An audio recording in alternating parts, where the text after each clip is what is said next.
Hey everyone, time is flying. We are already at the end of June. At the end of this week, we are halfway through the course, right? It's 14 weeks.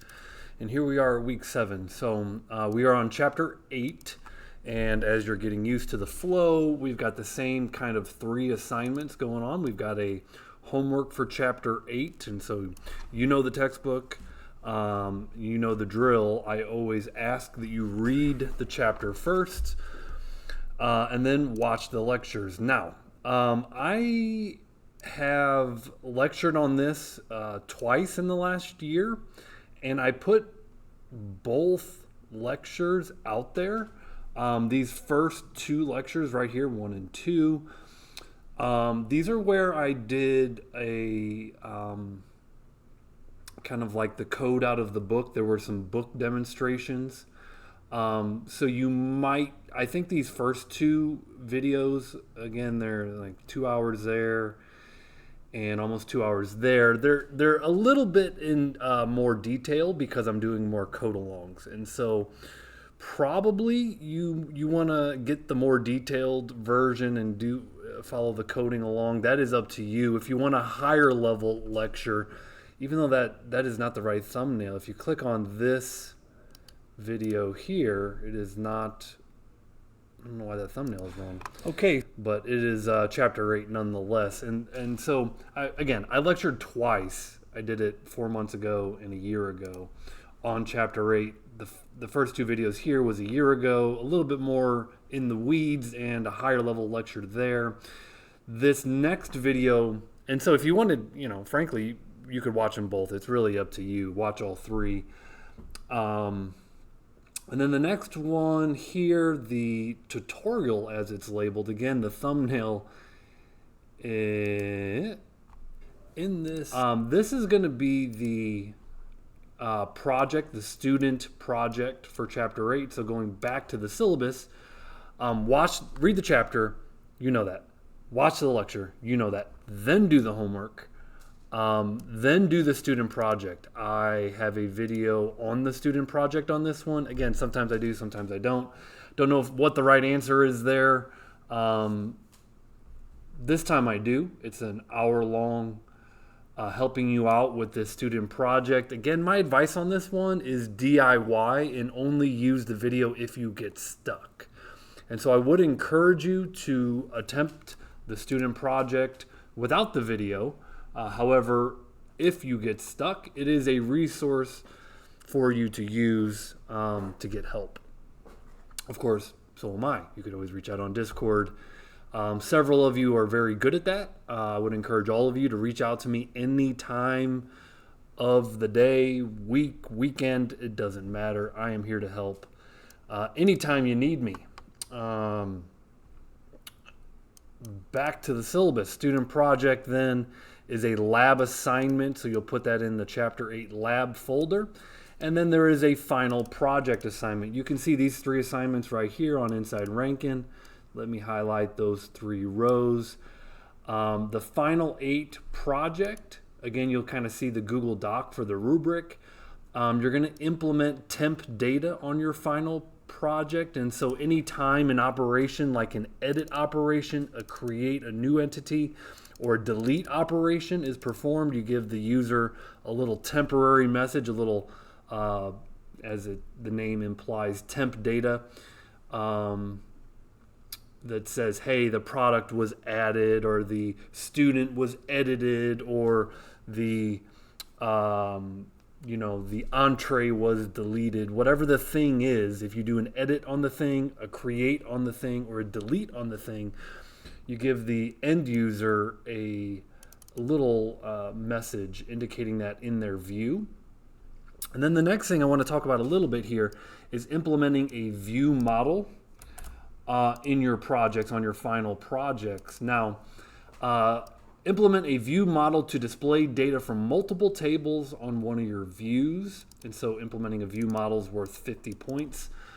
In the videos, I did a couple examples of view models, and I explained the theory, why they're important. I'll do that again here real quickly. Right now, we're using a model which is really meant for the database, right? A model using Entity Framework is kind of like a student, and Entity Framework maps that student to a student table where you store all of your students. And so models are really for the database, okay? Models are not necessarily supposed to be used to be sent into the views. And so when we have these views, and these views are strongly typed, in a lot of cases, we're just using our models as if that's the data that we want on our front end. But that's kind of backwards. Normally you kind of start with, well, what do I want the page to look like? And from there, you pull data out of the database that the page, that the view needs. And so most of the time, models are for the database, and view models are for the views. And it's like, what data do I need for this page? And we're going to make a view model to kind of pull out the relevant data out of the database. And it probably comes from multiple tables. It probably just doesn't come from one table. We're like, in this case, a Teams view model. There's a conferences table, there's a divisions table, I kind of forget if there's a teams table. You might be pulling in data from all these different tables for display in your view. Now you can kind of see on this screenshot, you've got different conferences, you've got different divisions, you've got different images, and these things, all this data is coming from different tables. Okay, so again, a model is really a thing that's meant for a database. A view model, however, when you start with, okay, I'm going to design, what do I want my page to look like? Okay, now I want my page to look like this. Therefore, I'm going to need to pull data out of different tables in my database. That's where you create a view model. Now, how does that apply to your final projects? I think this next example is an example of how this could relate to your projects. Okay, so right now we have a one-to-many relationship. All of you have a one-to-many relationship. And so I think I did like a student to classes. And if a student has many classes, right, that's a one-to-many. One student can be enrolled in many classes. Therefore, your student model has a list of classes. Now that list of classes, that's the classes that one student is enrolled in. However, a student class view model, okay, you could pull the data for all the classes, not just the classes that student is enrolled in. Why might you do that? Well, what if you want to allow a student to enroll in a new class? You need to see all the classes that are in the database, right? So the student model just has a list of classes that student is enrolled in, whereas a student class view model would have all the classes that would allow a student to enroll in a new class or maybe drop a class, that kind of thing. And so that's a case where you could come up with a view model, and what do you call it, a student class view model, or what the name is, to display that. Okay, now, your projects are all different. They're all unique. So I will say that if you want some help brainstorming, like how does a view model, how could it work in my project? Again, I would encourage you to reach out to me and we can have a discussion around your project and where a view model would make sense. Because again, they're all different. So, here's two different examples of view models and how they apply to those scenarios. However, your scenario may differ. Therefore, I'm here to help you brainstorm how you could implement a view model. Again, I know this concept of a view model is new to you if you've never taken this class before or a similar class. This is probably a new concept, so you might need some help brainstorming what that looks like.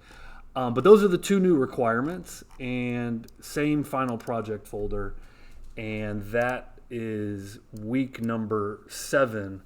I will say week number 8. Next week, just kind of looking forward a little bit, we're getting into sessions and with cookies. And then after week 9, we're going to have our next hands-on test. You're pretty well ready for your hands-on test now, but I'm gonna cover one additional chapter before we take our next hands-on test. So just kind of looking forward to that. We're on a decent little roll here with the same kind of flow each week. But we're kind of due for a hands-on test. And yeah, I hope to hear from you guys soon. Please, feel free to reach out on Discord. It really helps me get a feel for how you're doing in the class. If I can help you along, please let me know. Have a good week, and talk to you soon.